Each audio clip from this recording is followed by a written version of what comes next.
今天是10月1号，大家可一定要注意了啊！从今天开始，这几种蔬菜水果千万不能再吃了。还好杀到我啦，不然您可能永远都不知道，一直吃会危害全家人的健康。你们知道哪些水果蔬菜的农药含量最高吗？第一就是胡萝卜，记住了，越好看的越危险。好多不法商贩为了让胡萝卜的卖相好，会用药水浸泡1个晚上，那被我们吃进肚子里呢，会对身体造成很大的影响。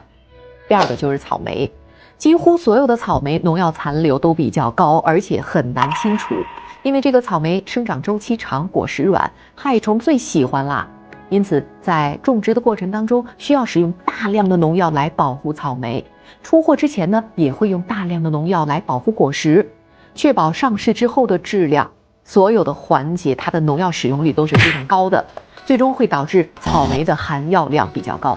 第三，生姜，每天做饭的生姜越光滑越要注意。那这种生姜呢，一般都是用硫磺熏过，长时间食用的会对身体造成很大伤害。怎么辨别呢？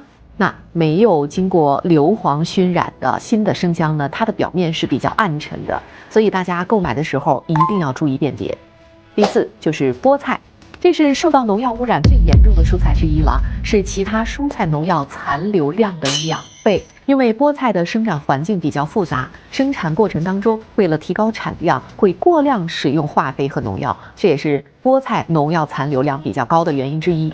其实啊，远远不止这些啊，大家一定要记住了，吃水果蔬菜前，我们一定要把它清洗干净，注意甄别。那把这个视频转给你的家人和朋友吧，让更多的人受益。